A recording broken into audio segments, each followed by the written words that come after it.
if you find the 10 to 20 core values that are within you, closest to your heart, they'll be different than your wife's or your guy friend or girlfriend. Yeah. If you find them and make every decision in your life based upon those, they actually promised in their book, you'll get fulfillment and peace of mind. Now, I actually like that better than happiness. Covey said, he believed this, you don't know your values, you're climbing the ladder for success. How do you know you put it against the right wall?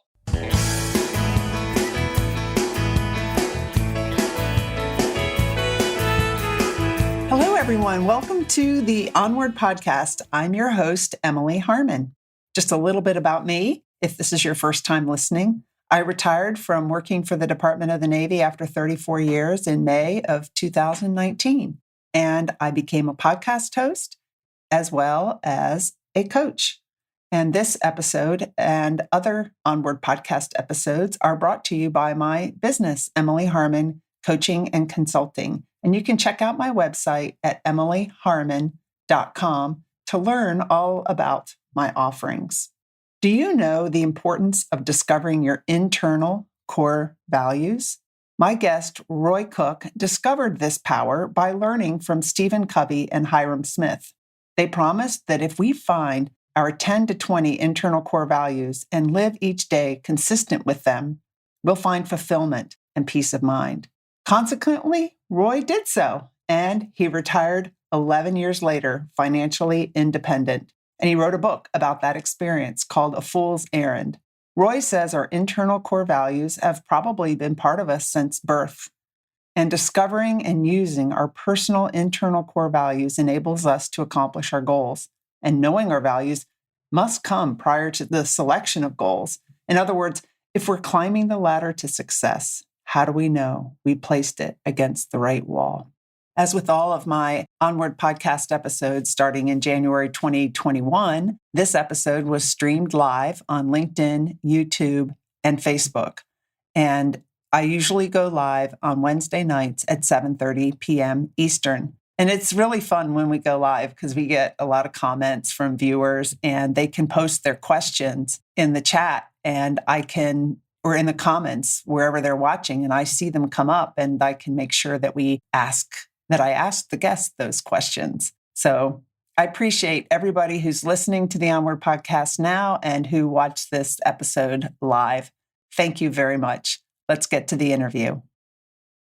Tonight, we're talking about values. Do you know what your core values are? And how do you figure that out? And why is it so important to know? So, Roy, welcome to the Onward Podcast. Hi, Emily. Good to see you. Yeah, I'm excited to talk with you. I think when I worked for the Department of the Navy, I knew what the Navy's values were, but I felt like I never really spent time thinking, well, what are my values and how do I figure them out? It is one thing I cover in my coaching program now because I kind of at one point learned that it's important. And I'm looking forward to talking about that with you. And the Onward Podcast is all about facing adversity, moving forward, and discovering ourselves along the way.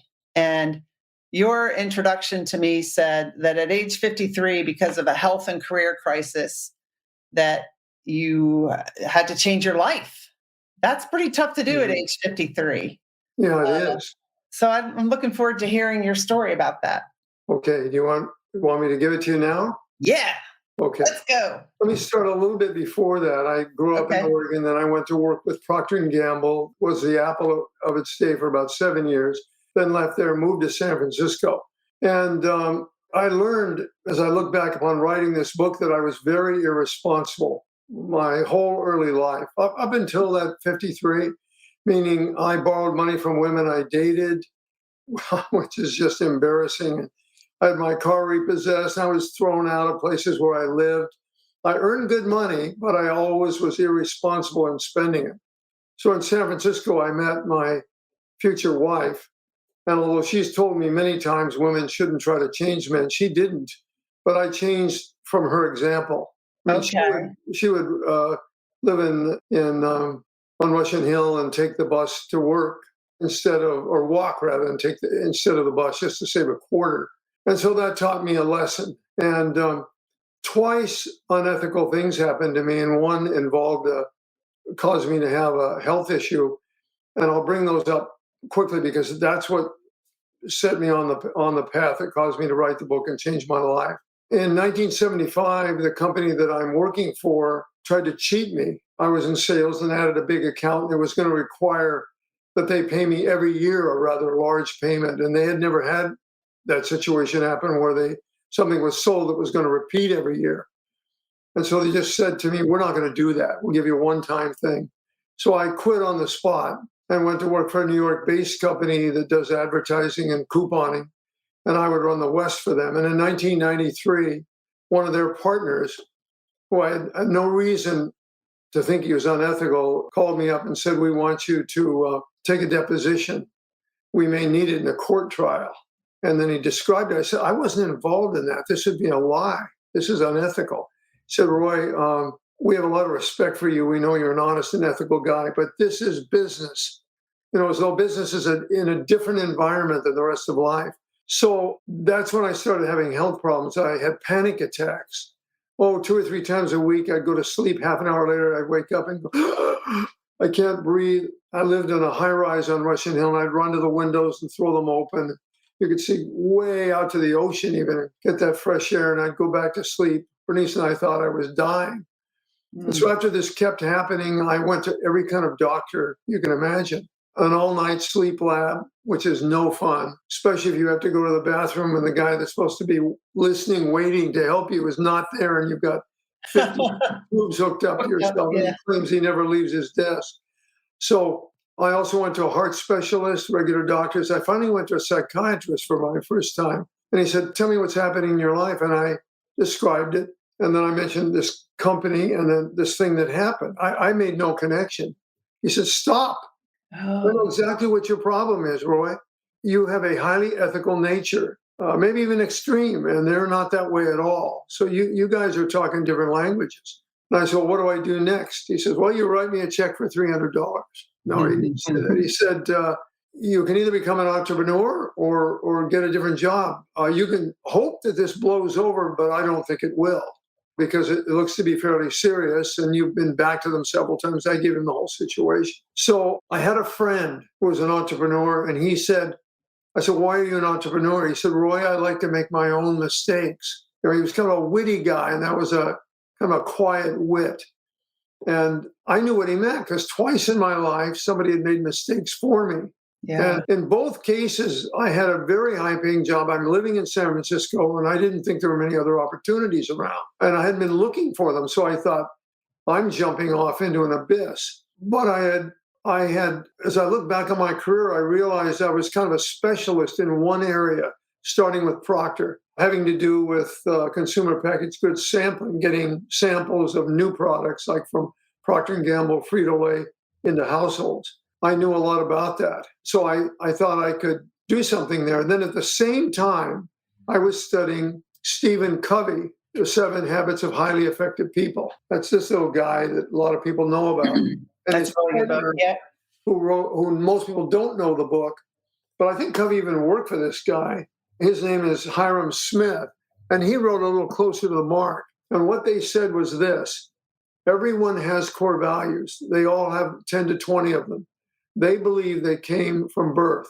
They're both very religious, so they believe actually God. But let's put that aside for a minute. They'll come later in life. They don't tend to change. Although I've been questioned, and they said, couldn't something dramatic in your life cause a change? I said, I guess it could, but I've never heard anybody come back and tell me that. And they said this: if you find the 10 to 20 core values that are within you, closest to your heart, they'll be different than your wife's or your guy friend or girlfriend. Yeah. If you find them and make every decision in your life based upon those, they actually promised in their book, you'll get fulfillment and peace of mind. Now, I actually like that better than happiness, because happiness could be kind of a heavy-set guy in a Barco lounger with some six-packs in an NFL game. Says, geez, I'm happier than hell. Well, that isn't what we're talking about. We're talking about true happiness. And so I wasn't sure about this, but right about that time, I had figured out my core values. And when you figure them out, I mean, I've got 11 of them here, and I've got one word for them, but I mean, one is spiritual and one's health. you don't know exactly what I mean by that. You've got some idea, but if you read the 2 or 3 sentences or paragraph, you know exactly what I mean. Like community might confuse people. I mean, give back. Values might confuse people, but you're getting some idea of what I meant. So I decided to become an entrepreneur, start my own company, and found a partner that was just ideal. And in 5 years, we had over 8 figures in sales. And in 11 years, I retired. Wow. Initially free. I never thought, and what I mean by that is the ability to do anything you want, regardless of time or money. Right. There's a specific definition. I'm doing this core values has got me on to being clear about everything rather than one word. You kind of spell it out. So what were you selling with your company? We'd go to a company, a Procter & Gamble or Frito-Lay or Armour Dial, and if they had a new product, we would sample that product to households and tie it in with television advertising. Sampling is the most powerful thing you can do if you've got a consumer packaged goods product. Like, here's a potato chip, here's some hand cream. The reason for that is advertising will only get a small part of your audience. You know, generally, at least from one ad, maybe less than 1% of people will pick up on that. But if you sample a potato chip, you can get 20 to 40% people buying because of the chip. That's unusual because potato chips, you know, people love them. But if you went to a hand cream, maybe it'd be 5%, but it's far more expensive than TV advertising, but far more impactful than TV advertising. But of course, you can do both. But if the economy goes to hell and your company isn't bringing in a lot of revenue, you're probably going to do TV advertising and forget the sampling because it's so expensive. You're actually sending a sample to everybody that's out there. In our case, the way you can do that is you can hang it on the door, mail it, or something like that. So I knew about the hanging it on the door part. I knew how to do that. I knew there were companies that are all set up to do that, but don't do sampling. They just do flyers, so that they have a lot of free time and that they would look forward to this. And later, the people that ran those companies, when you get together for a conference, they'd say, our regular flyer business pays our bills, but sampling sends our kids to college. So wow. In other words, it meant a lot to them. And that means that my company didn't have to pay for anything. We didn't have to set up the companies. We didn't have to pay. We did not have to pay for their plants or their people or anything. No, they're out there. Very little overhead. Yeah, exactly. They're out there working. You know, it's kind of like your career. You don't have a whole bunch of staff probably standing behind you. So that was wonderful because if you didn't even call the company once a year, it didn't really matter because they're going to stay in business. They have the regular business. So that's what I did. And I think what I'd like to do, I should say this too, working from my mid-30s when I knew I was in trouble. When I went to San Francisco to live and lived in a high-rise there and then met my wife about 5 years later, the first day on the job with my new company and with my new boss, I had my car repossessed. You know, we went over and talked to Clorox in Oakland. We come out and he says, that's where you had your car, where'd it go? Well, I'm not a liar. And you can't do that. He'd be asking every day what happened. He said it was repossessed. And I could just imagine what he was thinking on that long taxi ride back to San Francisco where our office was. And so also when I moved into a place that was way over my head in Pacific Heights and was thrown out after a month and moved into a residence house. And when I moved in, there was a guy leaped from about the 4th floor trying to kill himself on the sidewalk. And he lived, but they have black humor in places like that. And they said, I don't remember his name, but they said, you know, well, Joe's so unsuccessful, he can't even kill himself. I'm thinking, oh God, this is terrible. So I'm paying $100 for room and board. Now, even though that's in the 70s, that still is not much. Right. To pay, so you get an idea of what that was like. I've got an office here, and that's the size of the place I lived in. What was the rent for the place that you got kicked out of? I don't know what that was, but it was way beyond my means. I've had people say, well, why did you do that? Why did you spend money on drugs? Or no, I said I was never spending money on drugs. I used to go out on Friday, Saturday night and maybe drink too much, you know, on a social thing. But even before I was 21, I never even drank. It was just being irresponsible. Was it also like keeping up appearances? No, I never really felt that way. Well, maybe I did a little bit when I was younger. I have to say maybe everybody in their 20s is very concerned about that. So that was probably the case. I had a fraternity brother ask me later, he said, well, did this ever really worry you? And I said, no. I said, I thought I could, once I realized how wrong I was, I thought I could get back on my feet. I mean, I had good jobs. I did a good job and I earned a fair amount of money and had a lot of interest. And so I had a good life.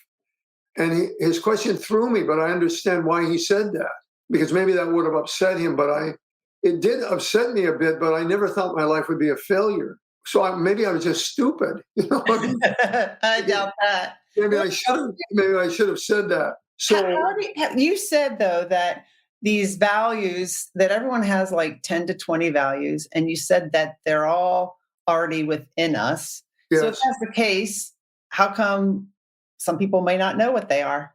I'm going to say more than that. You live in Washington, D.C. or near there? I used to live in D.C. Now I live in Stanton, Virginia in the Shenandoah Valley. Okay. Well, let's send you to New York or San Francisco or Chicago. If you walk down the streets of any of those cities and ask people what their core values are, I don't think anybody knows what their core values are. I really don't. I'm close to Chico, California. I lived in San Francisco, but we moved up here because my wife has a farm here. And San Francisco kind of went to hell after a while, poor government mismanagement. So I teach at a state university here, Chico. And I'm not qualified to be a teacher, but I taught core values. I never ran into anybody that came into that class. This is after a lifetime. This is a senior group, 50 and over. This group teaches classes to people that are 50 and over through a university.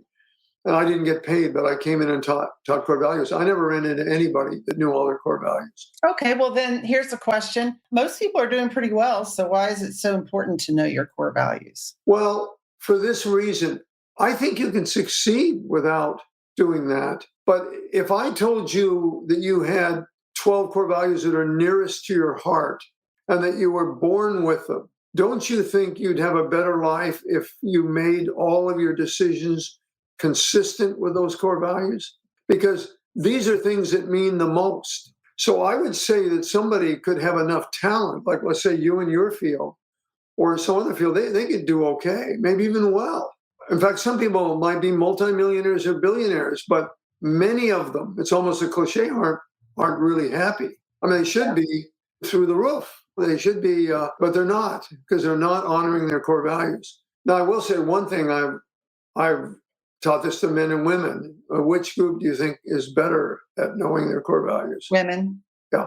Women can intuit that more than men. Bernice, my wife, had a better feeling for that than me. And that's affected my view of the sexes. I've almost come to the point, I think the females are the superior race, I'll say. Well, about time you figured that out.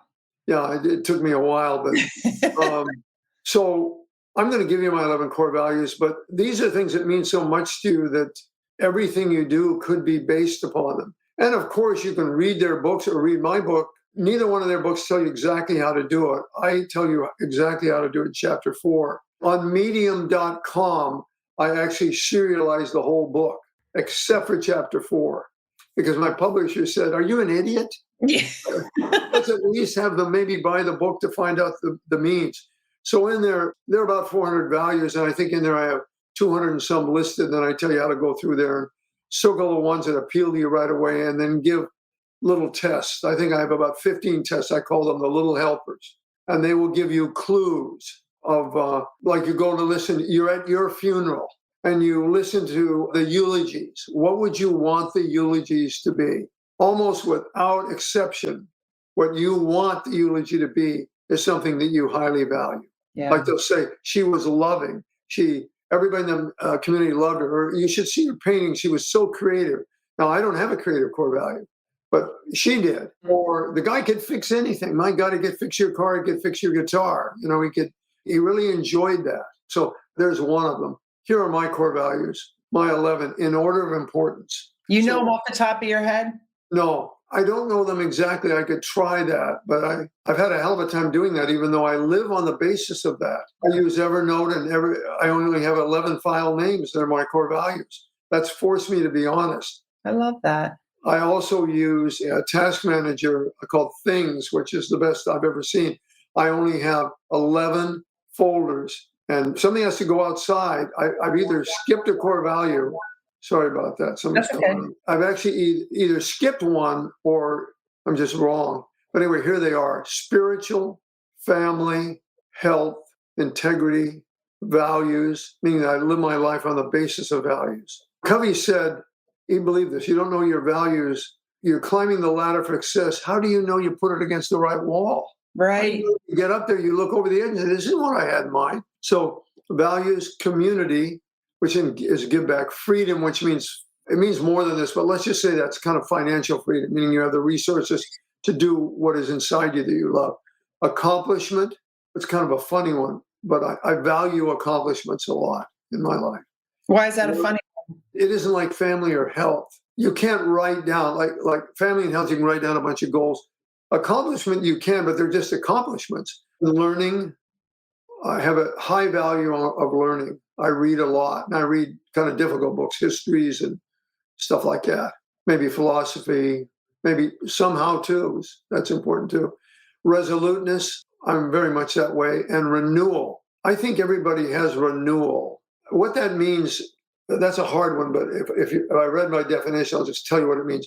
It means refreshing yourself. It means taking a long walk, working in your garden, writing, if you're not a writer, for a career. It means watching an NFL game or watching the Giants play the LA team tomorrow. I'm going to watch that because I'm a Giants fan. Part of your renewal. Even though you can say, well, that's TV. Well, TV can be a renewal. I mean, you could see a movie you really love, maybe a film noir or something. So I don't do anything without this. And I haven't done anything without this since 1993. So what is that? Almost 30 years. Wow. So Darlene says, I think Roy is spot on. Knowing your core values and living them is the path to happiness and success that counts. So I like the way you don't just have a list, right? You have definitions of what each one means to you. I do. I can read you one if you want. Yeah, that'd be awesome. Is there anyone you'd like in particular? Let's see. Maybe I'll just pick. Let's see. Freedom. Did you say finance? Okay, good.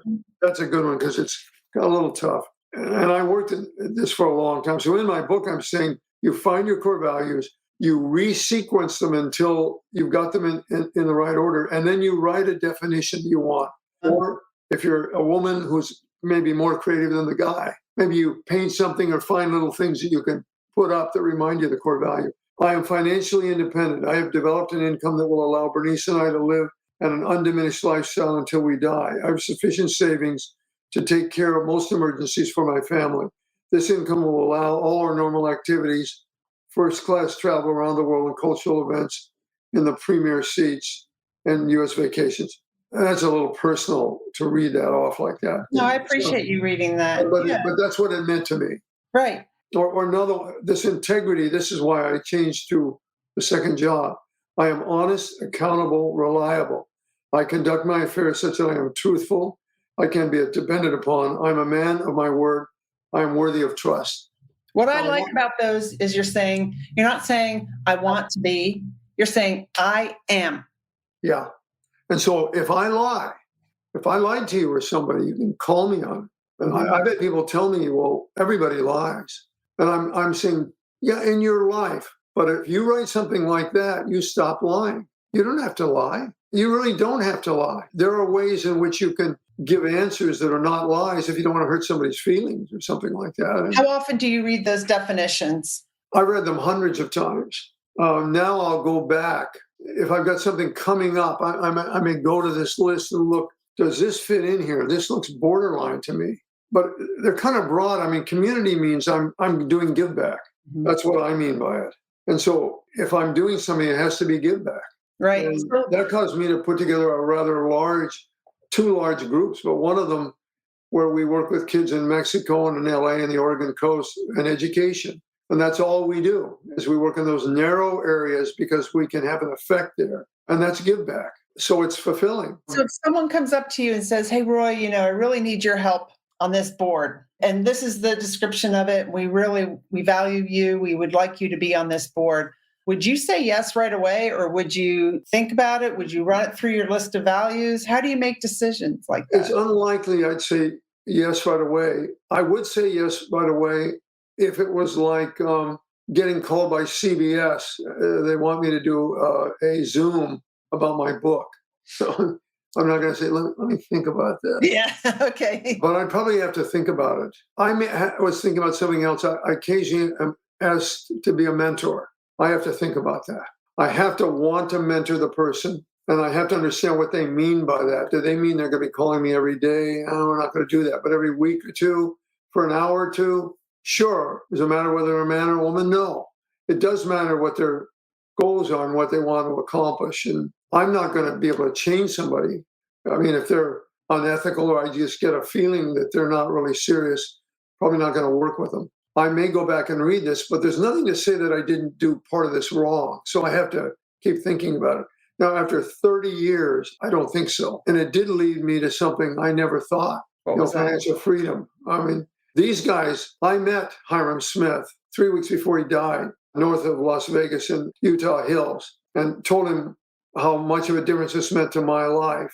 And it's a highly personal conversation about that. And I kind of follow what these two guys have taught. They're both men of incredible integrity. This stopped being taught after Covey died in 2012 and Hyrum Smith died right when I was beginning my book in 2019. So it was something to study what they do and try to understand. And it's not about being a person of integrity. It's about everything that's out there that's written is about goals. Yeah. Or about little tricks. I forget what the word is for that you can use. Get up at a certain hour, do a review when you go to bed at night. Don't get any more than 6 hours sleep, which isn't going to work for me, although I understand why it works. So I think those aren't going to get you success. Those are just goals. And how do you set your goals? That's what matters. You've got all of these goals out here. Here are the ones that are going to pay off for you. This is where your sweet spot is, maybe where your integrity is and where your passion is. Mm-hmm. And by the way, if somebody says, should I be looking for my passion? I'd say, not early. No, not until you've lived a while. Yeah, that's true. There's a lot of reasons for that. I mean, I won't give you, but that person, that is a mistake. I've been taken to task by people that have made that work. But that's unusual to find your passion right away in your 20s. So these people will give you all kinds of goals, but they won't tell you which goals are right for you. There's where values comes in. I completely understand what you're saying. And what I like to do is help people create a life that they love living. And one of the things that we do is look at those values and then make decisions aligned with those values. And then take a look at your life. And is your life that you're living now aligned with those values and what changes? It isn't a difficult process. It just takes time. There's in my book, I have 260 values. There's about 400 that have been identified, but I eliminated the ones that duplicate. So you look at the 260 and you go with a pen and you circle the ones that resonate with you right then. You're eliminating others. You can go back later. You'll find no problem getting down to 50 or 60 right away. Some of them will just say, that's not a value of mine.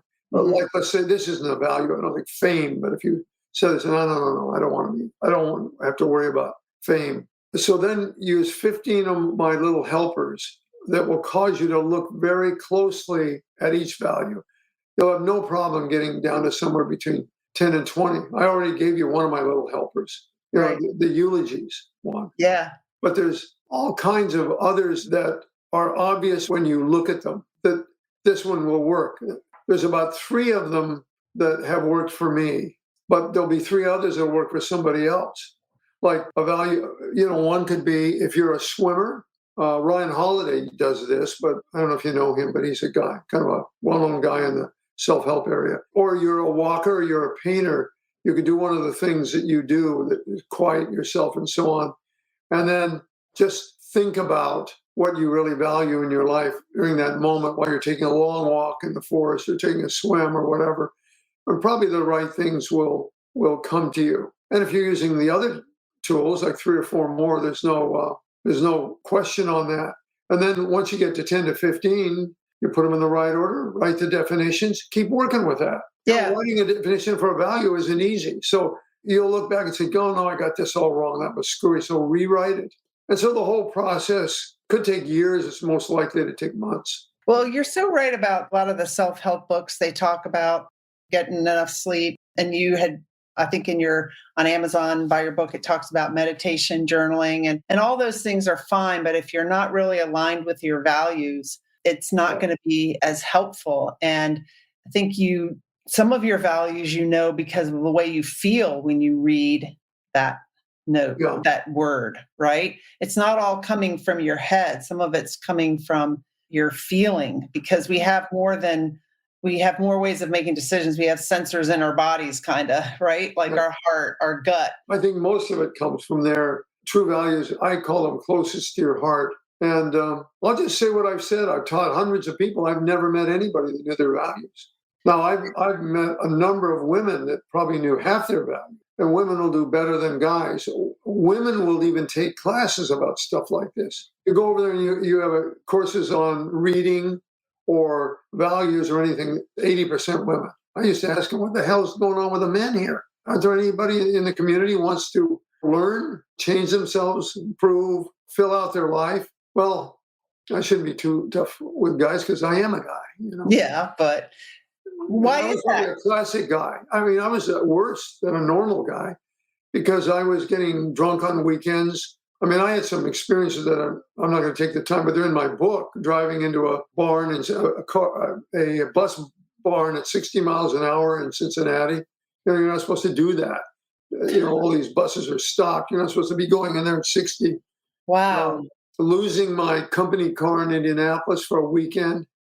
And I thought, where did it go? I even hired a cab to take me back to the bars that I think I went to see if I could find the car. And down in Miami, driving through these big signs where a freeway ended, I fell asleep. Huge signs, maybe 20 feet across and 10 feet high. And I plowed in there and ruined the front part of the car. And for some reason, I was never arrested. I was drunk. I don't understand. There were all kinds of cops came, but they let me off. If they hadn't, I probably would have been fired from Procter & Gamble, and that would have changed my life. Because in those days, if you were in marketing and you came from Procter, you were golden. You could get a job. It was like Apple. You could get. So I was a guy who had a lot of very bad habits. I have no idea what Bernice saw in me.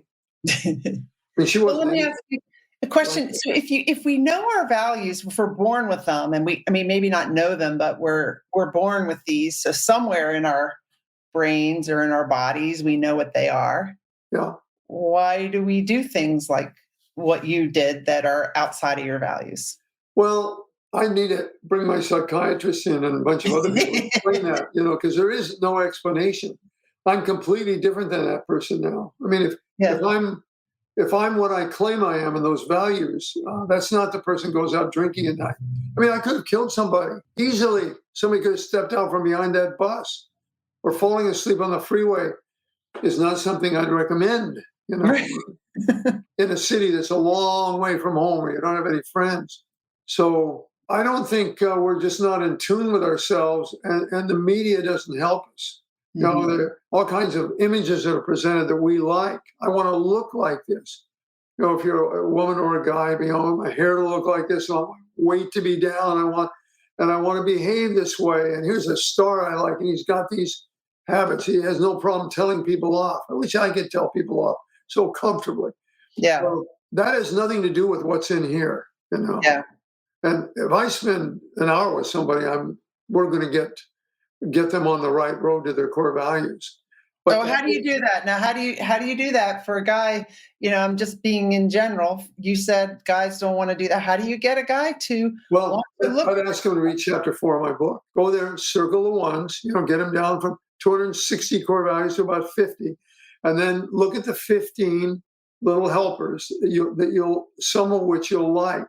You'll say, well, I like that one or this one, and then apply them to the other 60. And some will be knocked out, where you'll clearly say it was something that your ego wanted you to have. Right. I mean, there is where the ego, there's books, Ryan Holiday's written a book, Ego is the Enemy, and it is the enemy. In some ways, maybe it isn't, it drives us, but the ego can tell you things that you might want. Not like being famous, that's no value, but it could say something that is wrong for you because you just think that's fabulous. And your favorite movie star is like that. Well, that's a stupid reason. I've done a lot of stupid things in my life, and that would be a stupid one, to be that way. And so once you try these tests. And then if one test works, try a couple others on that same word. Like, and some of them are obvious. Like a lot of people have spiritual. Somebody could say to me, well, Roy, you haven't done anything special here. You have a spiritual core value. Most people maybe have one. I say, well, I don't think they do, but go ahead. Family, most people do. I say, I agree with you there. Health, most people might have a core value of health. Yeah, I agree with you there. Then I would jump to my next one, integrity, and say, do you think everybody values integrity? I don't think so. Do you think everybody values community and they do give back? I don't think so. Do you think everybody has a long list of accomplishments? They value accomplishment, which is the successful completion of a task. Does everybody have a value of learning? I don't think so. Does everybody read? The average American reads, the median American reads 5 books a year. No. So let me ask you a question. This is something I've struggled with a little bit. So you talked about the financial independence one. Yeah. So I worked for the Navy my whole career. The Navy told me how much I was worth. And then I come out and I have to get used to naming my price for my coaching and stuff like that. And I have enough money. I have enough. How do you go for the financial independence and the things that you want without feeling, because I would like to be able to have that goal, but then I feel like I'm being a little greedy. No. Well, that's your ego, I think, coming in. And I'd watch that, because here's the questions I'd ask you. I'm 79. I knew at some point, well, I didn't ever think this would happen to me. I was going to tell you, when I was a little guy, I used to look at guys with suits and briefcases, and I said, I wonder if I'll ever be like that. And climb in the first class section of an aircraft. Yeah. I'll never be that way. And a driver picks him up with a car. Wouldn't that be wonderful?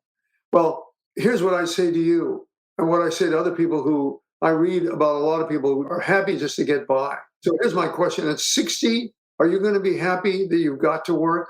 Wouldn't you like to be able to make the choice that I don't have to work, or as opposed to I have to work, rather than being critical of everybody else? Say, well, I'm not monetary like that. Well, when you get to be 60 or 70 and you don't have the same energy, and maybe you have a health problem, wouldn't you like to have the resources of not having to work? How can you not feel for people that are in their 70s and 80s and that are struggling and they can hardly eat? So I would say to be able to control your time has almost an infinite value to a person. That means during that time, if you've got the money and if you have a little guilt about it, you spend a lot of time in give back. Spend a lot of time in give back. Get a big brother, a big sister, a little sister, or a big brother. I guess it's a little brother. Or do the things you want to do. You want to write a book. You want to help people. You want to be a mentor. That's free help. You're not charging for it, let's say. I'm doing that stuff, so I don't have to work, and I am. Good. Yeah, I don't have to work. I'm doing that stuff. Like, I feel like I'm giving back. I invest a lot of money, my own money, in publishing this podcast and things like that. But if I feel like for me to want more than just enough, and I'm working through this, but for me to want more than just enough feels greedy. Well, I understand that. I think there's a puritanical ethic that Americans have. I always thought it was funny that people had to have more than one car or 2 cars, Yeah. I know people have 5 cars and have 3 houses. And plus, I'm in a farmhouse now. And in San Francisco, in the high rise, we didn't have 1,000 square feet or anything like that. And I've never liked that. Even when I go to a hotel, if I'm last in, they say, we've got the, whatever they call that, the king suite or something, with a whole bunch of rooms. Uh-huh. And I would just say to the guy, look, that's a whole bunch of beds I'm going to have to look under before I'm able to go to sleep. Just give me a room. I don't have to have the tiniest room. I'll take a plush room, kind of room. You could get a George Cinq in Paris. I'll do that. But would you like the freedom to go to visit some of the finest museums in the world? Yeah. To see plays in London and in Paris, or in my case, to see antiquities in North Africa and in Kazakhstan and Samarkand, the Golden Road to Samarkand, the Silk Route, and all that stuff. I'd like to be able to do that. Or if somebody has a problem in my family, Bernice and I don't have children, but if we did, more than likely there is going to be somebody there that can use some help financially and in other ways. And you have that ability to do that. It doesn't mean you have to be driven to get all kinds of money. And I'm not talking about using it for clothes, although I had a lot of nice suits. I had 30 suits that were the best. And I gave them all away when I came up here and retired. So I had a feeling about that. That wasn't necessary for my happiness. I didn't feel worse when I gave them all away. This is my dress now for 20 years. So I started that in 93, but retired in 03. So it's been about 20 years. So what are the things that you haven't fulfilled? Not you, but what are this is a mythical you that you have not fulfilled, but you could fulfill? Would you like to go down the Mississippi on a riverboat? I mean, Viking Cruises has new modern boats are just putting out in the Mississippi for the first time. I know. I want to do that. Yeah. The best looking thing on. And then you meet a bunch of great people there that have the same interests you do. Eventually, like Bernice and we have friends in London and in Istanbul where we're married, and Cairo that we do things with. So it doesn't have to be selfish, stupid stuff like a better, well, not stupid, but to get better stereo or a huge TV. I have a huge TV because I like sports. Bernice and I like film noirs, but we don't have a lot of other stuff. And don't get me wrong. So we've got a pickup and a car because you got to have a pickup because on a farm, sometimes you're bringing trees in or plants in or whatever. And don't get me wrong. I'm not, I hope you don't think I'm criticizing you. I'm just saying that I think a lot of people have an issue with money. Like, I just need enough. Would you say I just need enough oxygen to breathe? Yeah. No. And the universe is abundant. God is abundant. And there's an abundance. There's enough for everybody out there. It's just the way it's not. Somebody asked me that question, said, did you, I feel I need to have enough. How about you, Roy? I said, that's exactly right.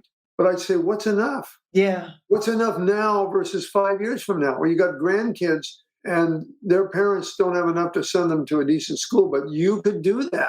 You could change their life by sending them to that's a whole other argument. Sending them to better college won't necessarily mean that, but you can do that. or their first trip, they've always wanted to travel, and you know how travel broadens, and they've got a chance they could go with a group, but it's going to cost money to spend the summer in Prague or something like that. So what's enough?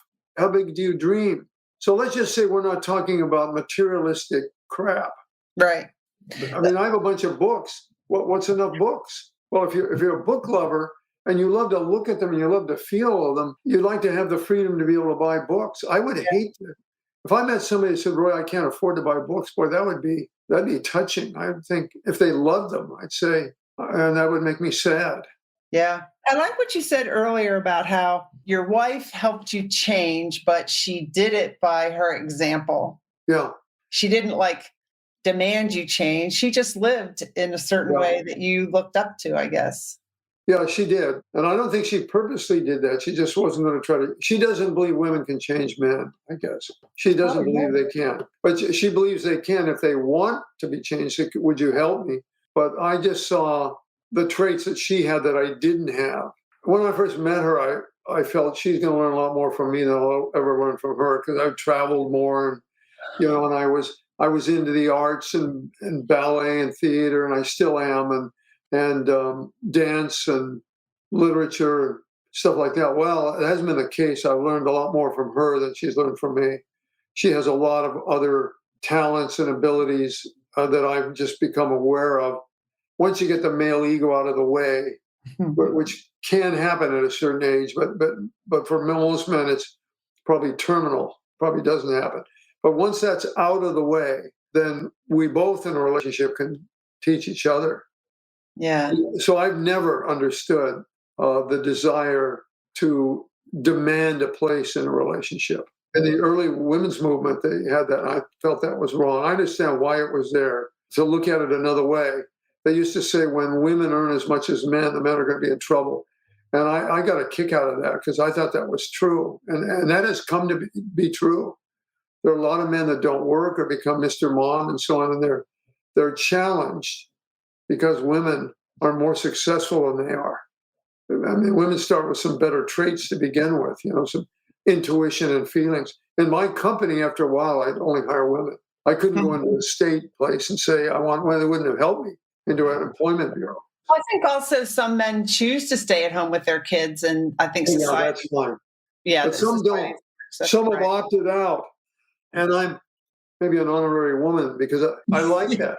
I like that they've been taught a lesson, that they were taught a lesson. When I had to hire salespeople for my company, I said, now, do I want a guy who's athletic and maybe he knows how to win and he wants to be on top?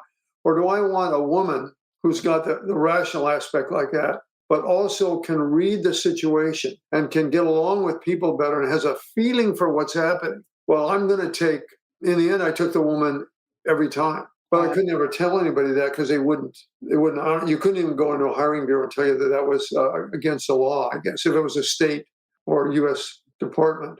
So women have that advantage. Now, guys can have that, but that's a tremendous advantage, that intuition, that feeling for situations, which is why men that run companies in the old days, years ago, in these old movies, they take their wife along on a dinner with a guy they were going to interview.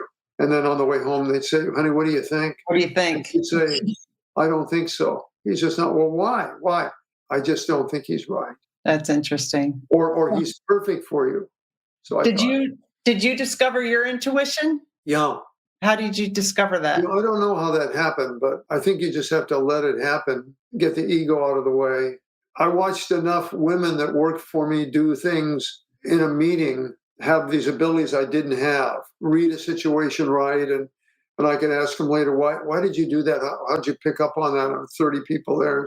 And she just probably thought I was an idiot. You mean you couldn't feel that? No, I couldn't.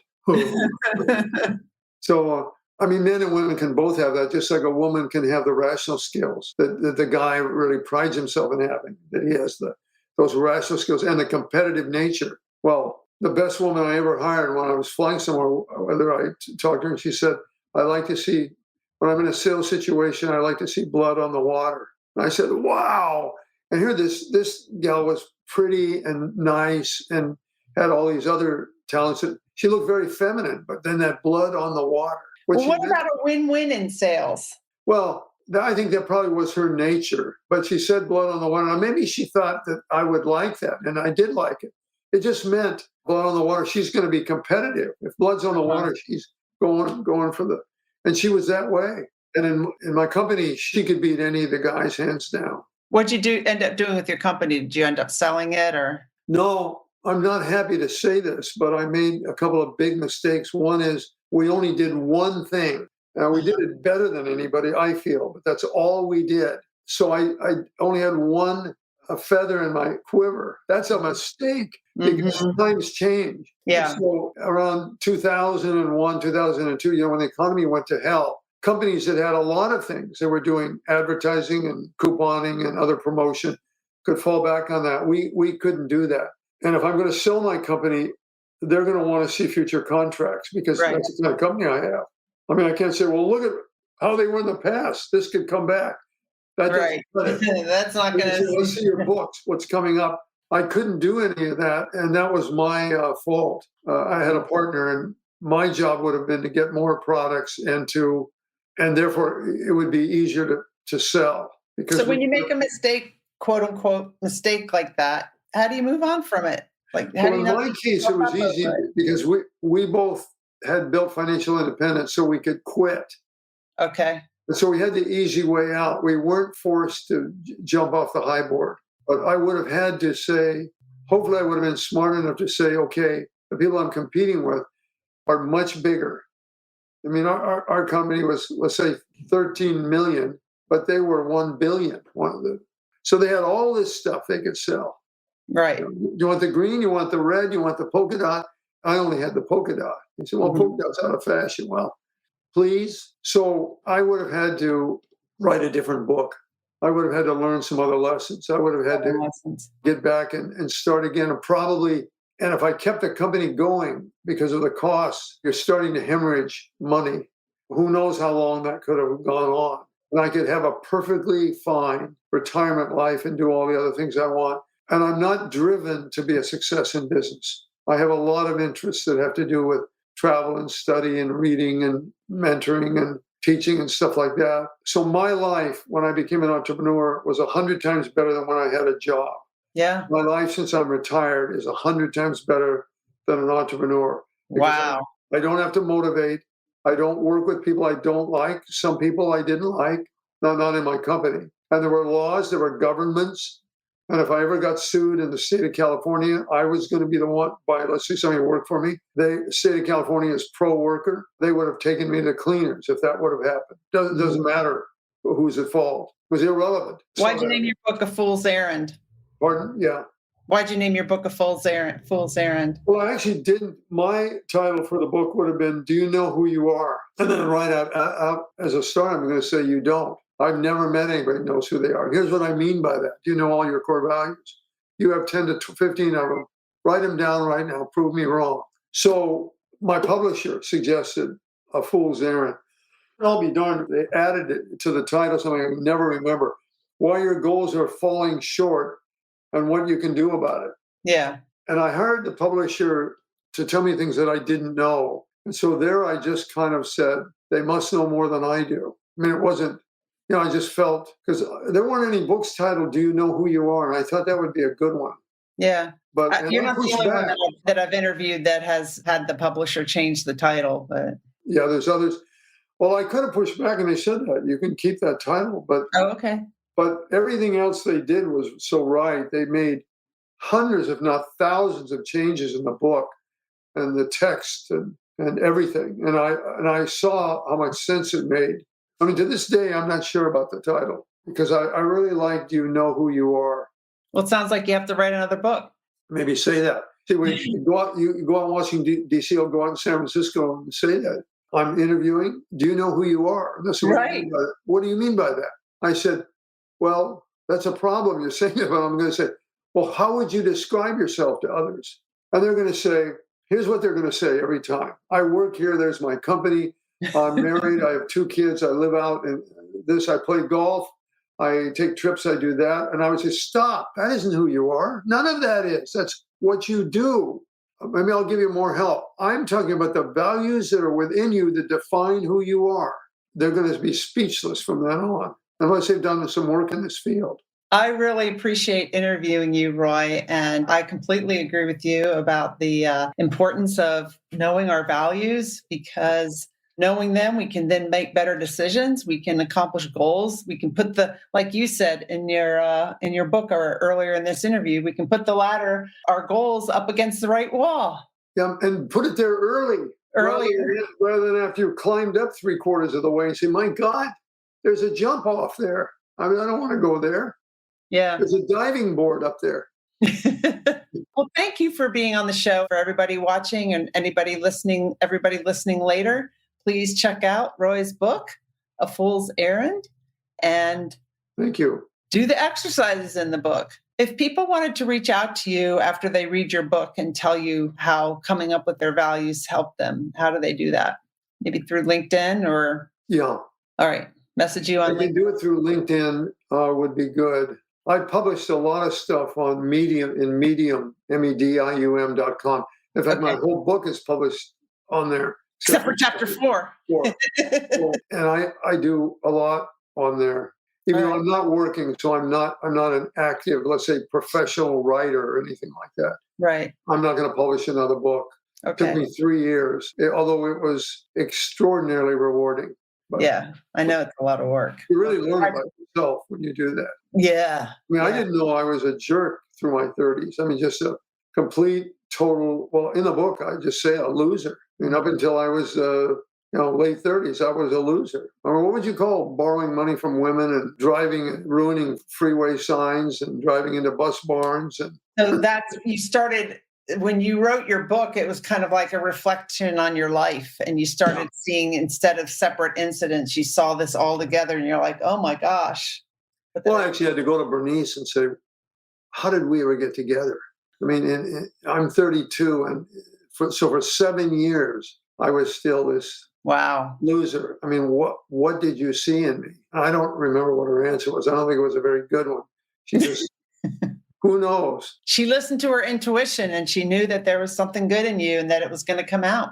You know, what she could have said is, well, I knew you were someone who needed a lot of help. Thank you for listening. I put a link to Roy's book in the show notes, and I also put a link for leaving a review of the Onward podcast on Apple Podcasts. I would greatly appreciate that, as well as a LinkedIn review. If you're connected with me on LinkedIn, please write a review about, as long as it's good, I guess, about how you like my interviewing skills on this podcast and how you like the podcast. Have a great week, everybody. Thank you for listening. Let's move onward together.